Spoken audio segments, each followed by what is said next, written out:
नमस्कार विद्यार्थी मित्रांनो, परत एकदा JNS बेसिक झुलॉजी या यूट्यूब चॅनलवर मी तुम्हा सर्वांचं हार्दिक स्वागत करतो. नावाप्रमाणेच या चॅनलमध्ये आपण काही बेसिक गोष्टी शिकण्याचा प्रयत्न करतोय. आज आपण रेस्पायरेशन इन एव्ज किंवा बर्ड्समध्ये रेस्पायरेशन कसं होतं याची थोडक्यात माहिती या व्हिडिओमधून घेणार आहोत. या आधीच्या व्हिडिओमध्ये आपण respiration in fish, respiration in amphibians, respiration in reptiles याची माहिती घेतलेली आहे. आणि या पुढच्या येणाऱ्या व्हिडिओमध्ये आपल्याला रेस्पायरेशन इन मॅमल्समध्ये कसं रेस्पायरेशन होतं हे पण अभ्यासाचं आहे. पण सध्या या व्हिडिओद्वारे आपण respiratory organs that is lungs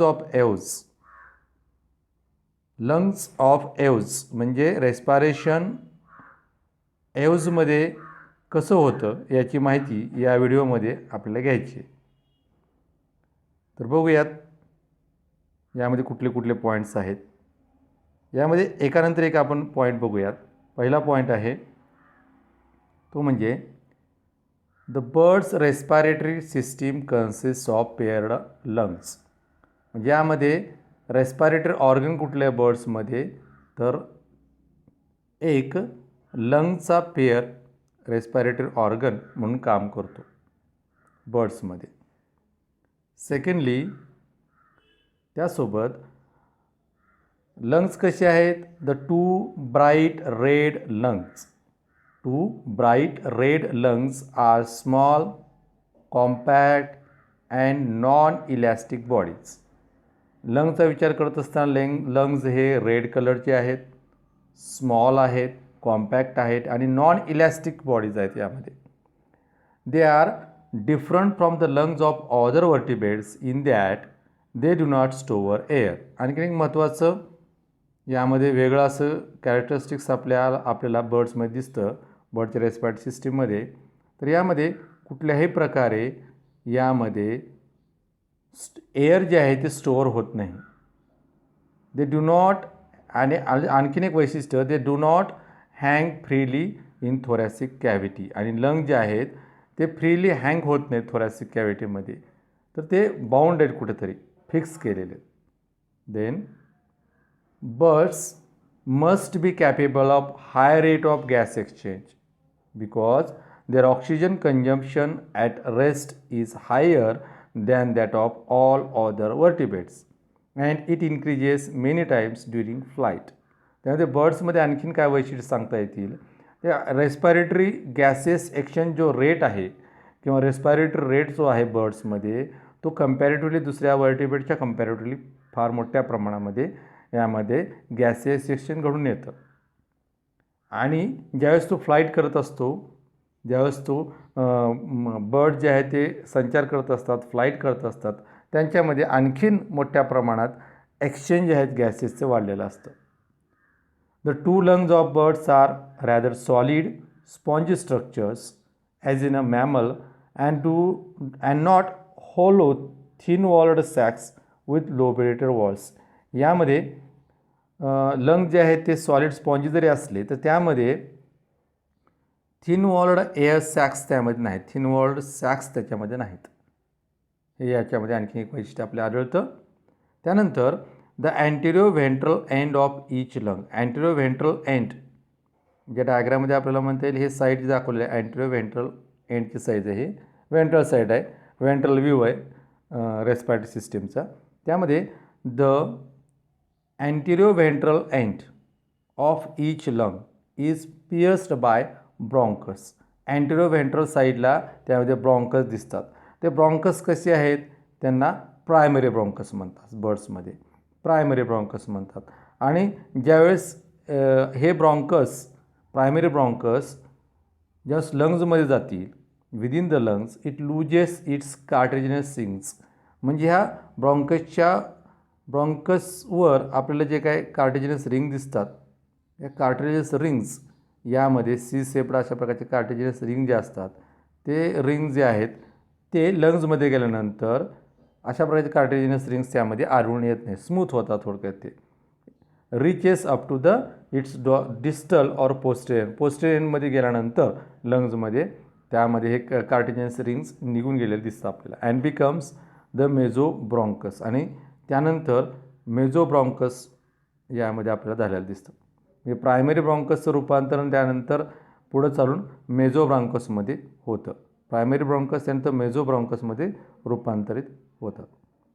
आणखीन काही पॉईंट यामध्ये आहेत. त्यामध्ये एक, mesobronchus sends branches into air sacs and gives off secondary bronchus. म्हणजे प्रायमरी ब्रॉन्कस, त्यानंतर मेझोब्रॉन्कस, त्यानंतर मेझोब्रॉन्कसचे लहान आणखीन काही ब्रँचेस होतात, त्यांना सेकंडरी ब्रॉन्काय म्हणलं जातं.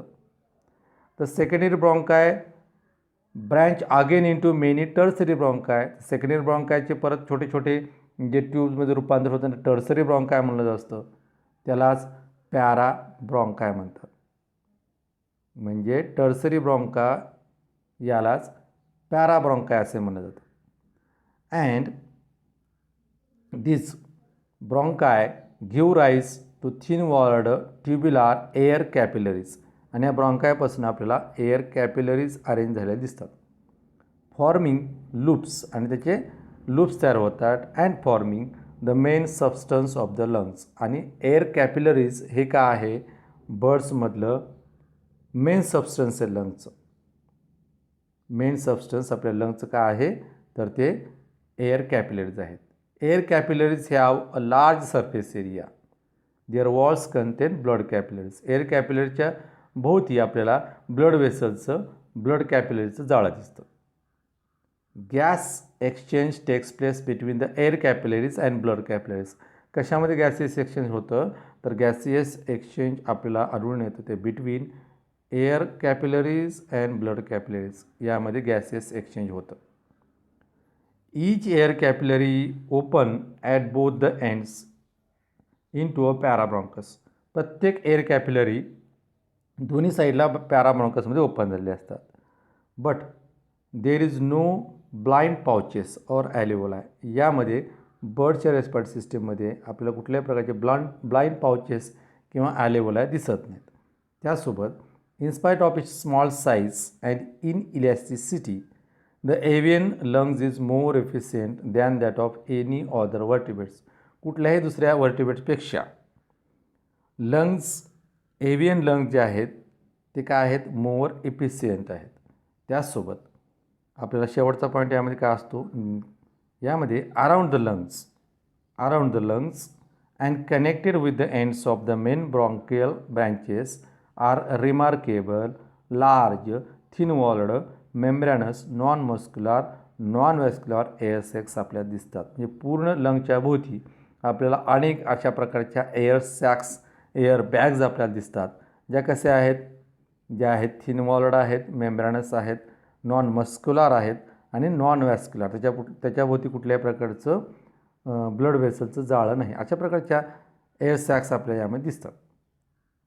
एअर सॅक्सच्या संदर्भात विचार करत असताना यामध्ये air sacs lie among the viscera and even extended into some of the larger bones. हे एअर सॅक्स जे आहेत ते काही एअर सॅक्स आपल्याला काही मोठ्या बोन्समध्ये एंट्री केलेले दिसतात. जे हॉलो बोन्स आहेत, पोकळ अशा प्रकारचे बोन्स आहेत, त्या बोन्समध्ये सुद्धा काही एअर सॅक्स त्यामध्ये आपल्याला गेलेले दिसतात. डेव्हलपमेंटमध्ये बर्डच्या हे आपल्याला दिसून येतं. Their total volume in several times than that of the lungs. म्हणजे लंग्सचा विचार करता एअर सॅक्सचं जे काय टोटल एरिया आहे तो खूप मोठा आहे. And they fill up much of the body cavity. आणि त्याच्यामुळं ह्या एअर सॅक्समुळं मोठा भाग जो आहे बॉडी कॅव्हिटीचा तो त्या एअर सॅकनं व्यापलेला आहे. मग पिजनचा विचार करत असतात. पिजन हा जो बर्ड आहे, पिजनच्या संदर्भात विचार करत असताना आपल्याला काय आढळतं, तर there are 9 major air sacs. यामध्ये एकूण 9 मेजर एअर सॅक्स, मुख्य एअर सॅक्स आपल्याला पिजनच्या रेस्पिरेटरी सिस्टीममध्ये दिसतात. यामध्ये ब्रिथिंग होत असताना कसं होतं, रेस्पिरेशन कसं होतं, या संदर्भात आपण विचार केला. The breathing is like that of a suction pump and differ at the rest from that during the flight. यामध्ये ब्रिथिंग जे आहे, ब्रिथिंग मेकॅनिझमचा विचार करत असताना बर्ड्समध्ये 2 प्रकारचं ब्रिथिंग किंवा व्हेंटिलेशन, रेस्पिरेशन होत असतं. एक, ज्यावेळेस बर्ड रेस्ट करत असतात breathing at the time of resting and breathing at the time of flight, आणि ज्यावेळेस ते फ्लाईट करत असतात त्यामध्ये. मग रेस्टिंगच्या वेळेस रेस्टिंग कंडिशनमध्ये असताना बर्ड्स कशा प्रकारे रेस्पायर करतात. When the bird is resting its sternum rises and falls alternately by the activity of abdominal and intercostal muscles. ज्या रिब्सला अटॅच झालेल्या इंटरकोस्टल मसल्स असतात त्या इंटरकोस्टल मसल्स आणि त्यासोबत ॲबडॉमिनल जो काही एरिया आहे, ॲबडॉमिन आणि इंटरकोस्टल मसल्स यांच्या साहाय्यानं बर्ड्सचं रेस्पायरेशन होतं रेस्टिंगमध्ये असताना, बर्ड्स स्थिरमध्ये बसलेले असताना किंवा थांबलेले असताना. मग इन्स्पायरेशनच्या त्यानंतर परत रेस्पायरेशनमध्ये दोन स्टेप्स असतात. पहिली स्टेप म्हणजे इन्स्पायरेशन, दुसरी स्टेप म्हणजे एक्सपायरेशन. इन्स्पायरेशनच्या वेळेस काय होतं, the sternum is lowered, the air sacs expand and the lungs are compressed. ही कंडिशन आपल्या इन्स्पायरेशनच्या वेळेस दिसते. स्टर्नम लोअर साईडला जाईल, एअर सॅक्स एक्सपांड होतील आणि लंग्स कंप्रेस्ड होतील. ॲज अ रिझल्ट त्यामुळे काय आपोआप fresh air moves through the nostrils to trachea and mesobronchus into the posterior sacs. त्यामुळे ॲटोमॅटिकली जो का स्पेस तयार होतो तो स्पेस ऑक्युपाय करण्यासाठी, स्पेस भरून काढण्यासाठी जे काय आउटर साईडला फ्रेश एअर आहे ती एअर आत जाईल नॉस्ट्रिलद्वारे, नॉस्ट्रिलमध्ये ट्रकियामध्ये जाईल, ट्रकियामधून मेझोब्रॉन्कसमध्ये आणि त्यानंतर पोस्टेरियर सॅक्समध्ये जाऊन थांबेल. हे सगळं इन्स्पायरेशनच्या वेळेस होतं. एक्सपायरेशनच्या वेळेस काय होईल तर थोडक्यात एक्झॅक्ट रिव्हर्स प्रोसेस त्यामध्ये थोडक्यात एक्सपायरेशनच्या वेळेस होत असते. The sternum raised, the air sacs compressed and the lungs expand, air high in O2 then moves from posterior sacs into the lungs. यामध्ये जे एअर आहे पुढच्या स्टेपमध्ये इन्स्पायरेशनमध्ये काय होते आपण बघतोय. ड्युरिंग एक्सपायरेशनच्या वेळेस काय होते, द स्टर्नम राइज होईल, एअर सॅक्स कंप्रेस होतील, लंग्स एक्सपांड होतील, air high in O2 content moves from posterior सॅक्समध्ये काय जे एअर येऊन थांबलं होतं पोस्टेरियर सॅक्समधलं जे काय एअर आहे ते लंग्समध्ये येईल आता सेकंड स्टेपमध्ये. The stale air of anterior air sacs moves into the मेझोब्रँकसमध्ये अँटेरियर एअर जे आहे, अँटेरियर साईडचं जे एअर आहे अँटेरियर सॅक्समध्ये असणारं जे काय एअर आहे ते मेझोब्रॉन्कसमध्ये जाईल, त्यानंतर ट्रकियामध्ये जाईल आणि तिथून नॉस्ट्रिलद्वारे बाहेर काढलं जाईल.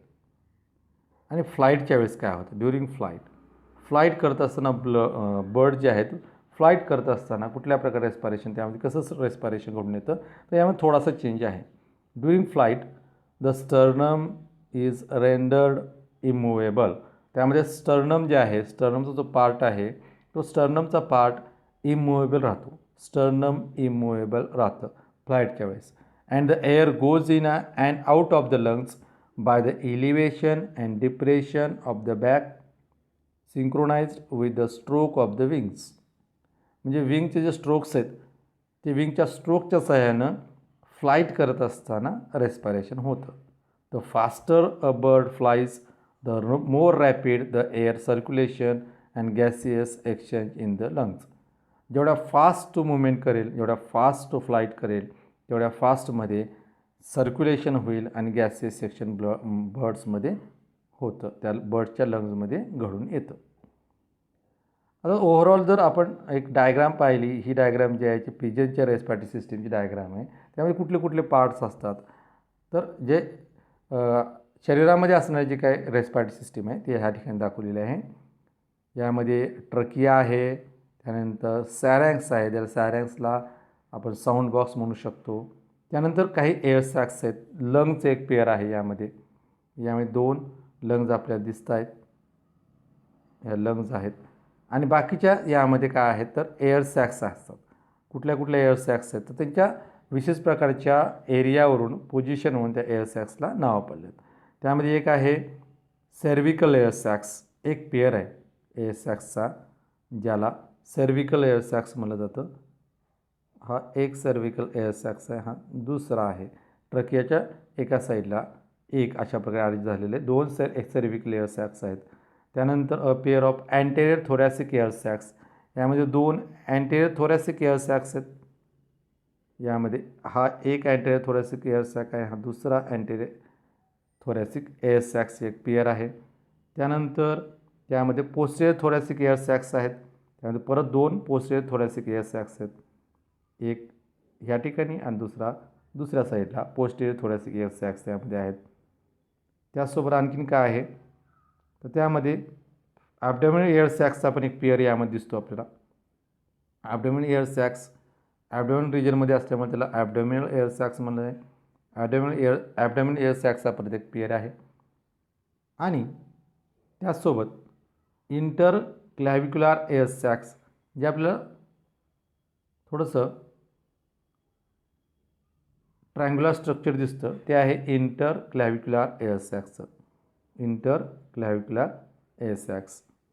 आणि त्याचसोबत काही जे एअर सॅक्स आहेत ते आपल्याला हॉलो बोनमध्ये पोकळ अशा बोनमध्ये एंट्री केलेले दिसतात. काही एअर सॅक्स डायरेक्टली हॉलो बोन्समध्ये एंट्री करतात असं आपल्याला दिसून येतं. ही ओव्हरऑल एक स्ट्रक्चर आहे बर्डच्या रेस्पिरेटरी सिस्टीमचं. तर बर्ड्समध्ये कशा प्रकारे रेस्पिरेशन होतं, बर्डचे रेस्पिरेटरी ऑर्गन्स कुठले कुठले कसं काम करतात, कुठल्या एअर सॅक्सची अरेंजमेंट कशी असते याची माहिती या व्हिडिओमधून आपण घेतलेली आहे. तर तुम्हा सर्वांचं परत एकदा अभिनंदन आणि धन्यवाद हा व्हिडिओ बघितल्याबद्दल.